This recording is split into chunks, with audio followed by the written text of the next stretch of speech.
Hey, what's up, everybody? BDF 44 coming into another video. All right, so it's Sunday morning, and basically what I'm understanding is Benjamin Netanyahu has essentially admitted that he's trying to annihilate everybody in the name of what was in this book. Just like I said, it's some holy war nonsense that he's spewing, essentially saying that he's gonna get back at some, whatever the word was that he called the Palestinian people, killing babies and men, women, and children, and anything that breathes, basically, and animals. He go kill it all.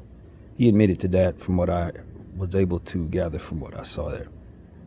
Also, a hospital containing 14,000 people with a bunch of oxygen tanks that could explode really badly and really destroy so much, including the people inside of it.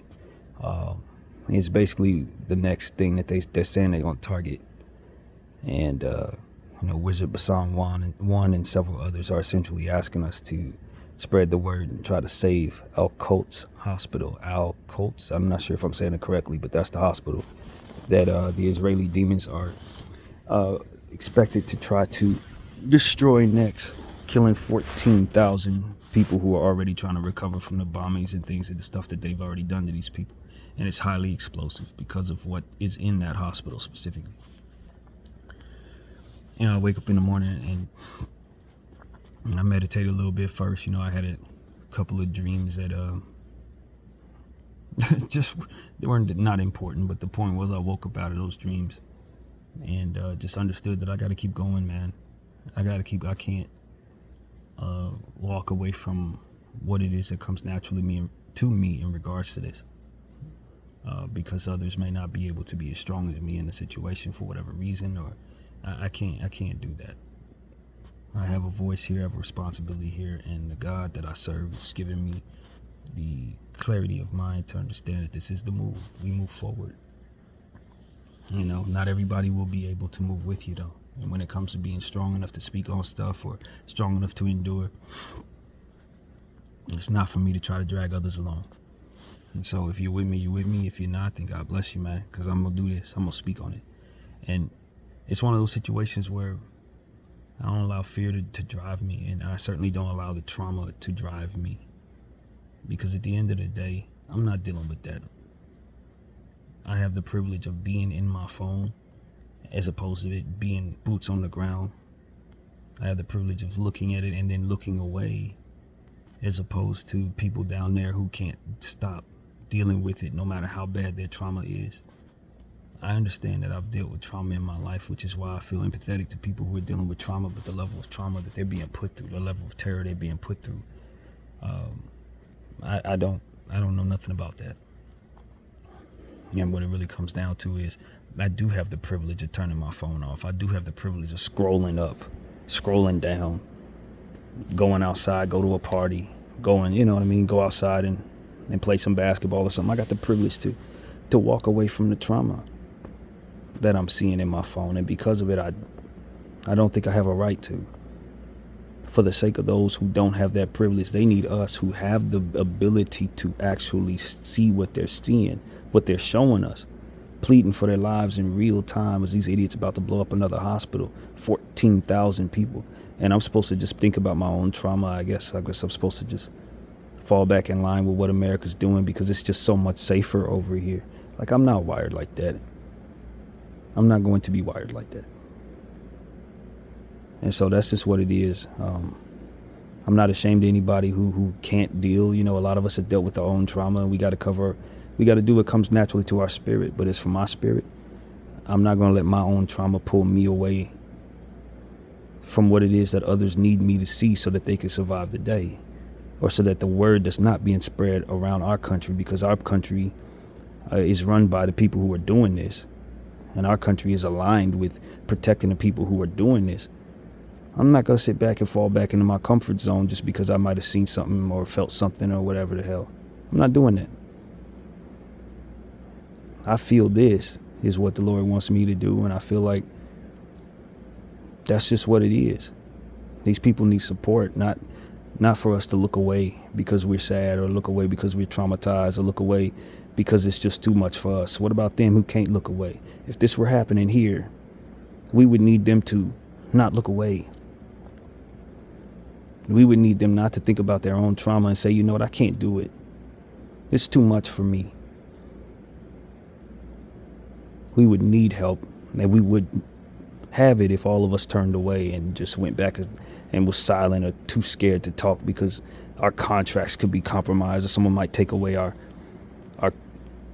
careers or whatever stupid stuff that we're doing over here within the position of privilege that we have as Americans. This is why this type of evil is able to go on, because those who are doing this get to hold that over our heads. And to be honest with you, the sheer notion that we would allow it to happen is evil.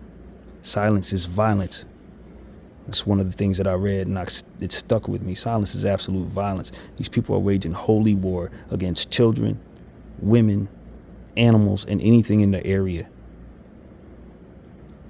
just because they feel like they have a right to do so, and they will hold everybody else accountable for not allowing them to, and that is something that they just gonna have to do. I'm not letting the enemy within for the sake of my own comfort, or the sake of my own trauma, or the sake of my own entertainment, or whatever the hell it is. I want friendships, or whatever the hell it is people want to align with.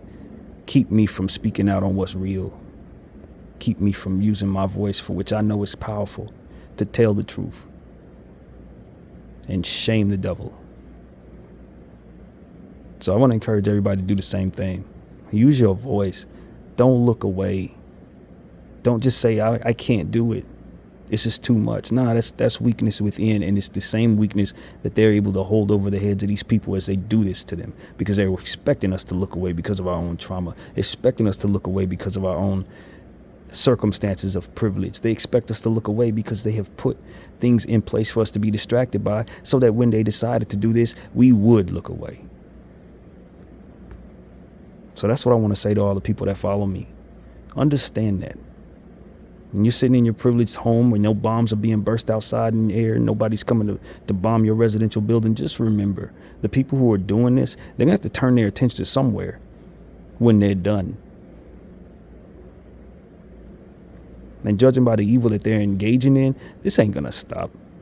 When they're done with the Palestinian people in the Gaza Strip, they're going to turn their attention to somebody else, because that's what this is about. They want to take over the world, not just the little spot they're in. First, they lied about what they're doing. Now they're telling the truth about it. They want us to know at this point, because they realize they've lost the public, the social media war. They've lost that. They've lost the PR, public relations war. They've lost that. So now it's just about imposing their will and hoping that the people who agree with the book that they're reciting will now coincide with this. Since they don't have the support of anyone else, they want the support of the Jews. My Jewish friends need to understand, whatever's in that book that's telling you to annihilate children, it's not of God. God created those children, not for you to destroy them and take their land.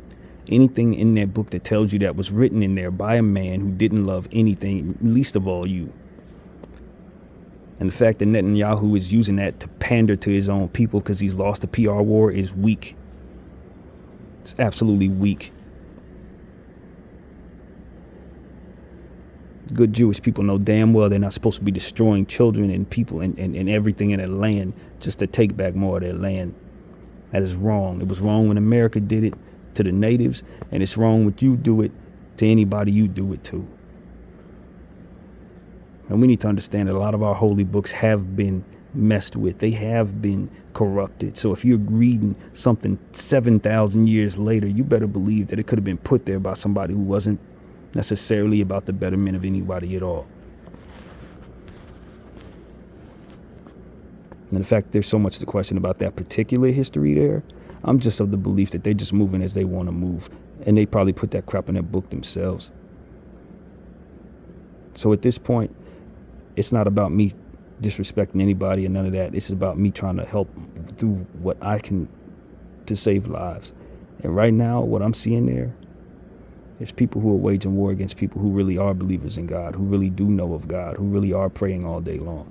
And they're using God as a means of doing their evil. And do you know how many times we've seen that in every religion? We've seen it in every religion. Netanyahu's just the latest to engage in that evil. And no, I'm not looking away. No, I'm not letting fear or trauma or my own comfort keep me from speaking on it. No, I'm not letting nothing, anyone else and their circumstances keep me from speaking on it. This is a once-in-a-lifetime chance to get it right. And so many of our ancestors didn't. Stood by idly because of the same reasons that people say they do. Oh, I'm not going to do it. I'm too scared. I just went through something. Yeah, and these people are going through something too. Step up and be who it is that you know you can be, and stop letting fear, stop letting circumstances of money keep you from seizing the moment of your lives. So many celebrities allow these people who are doing this to do it. We could have saved lives if you would have stepped up and spread the word in this country. Could have put more pressure on the government if our officials would have been courageous in their humanity. If our celebrities would have been courageous in their humanity. If billionaires would have been more courageous in their humanity instead of aligning with those who want to do this. Those who are disgracing themselves by the second. You should be ashamed of yourselves. I condemn anybody who was silent. I condemn anybody who wanted to look away for the sake of their own whatever your agenda is. You let this happen. And you continue to encourage those who want to do stuff like this, that they to let it happen, to allow themselves to do this, because you're going to be silent next time something like this happens too, are you not? Disgusting. BDF 44, I thank you all for watching. I'm out.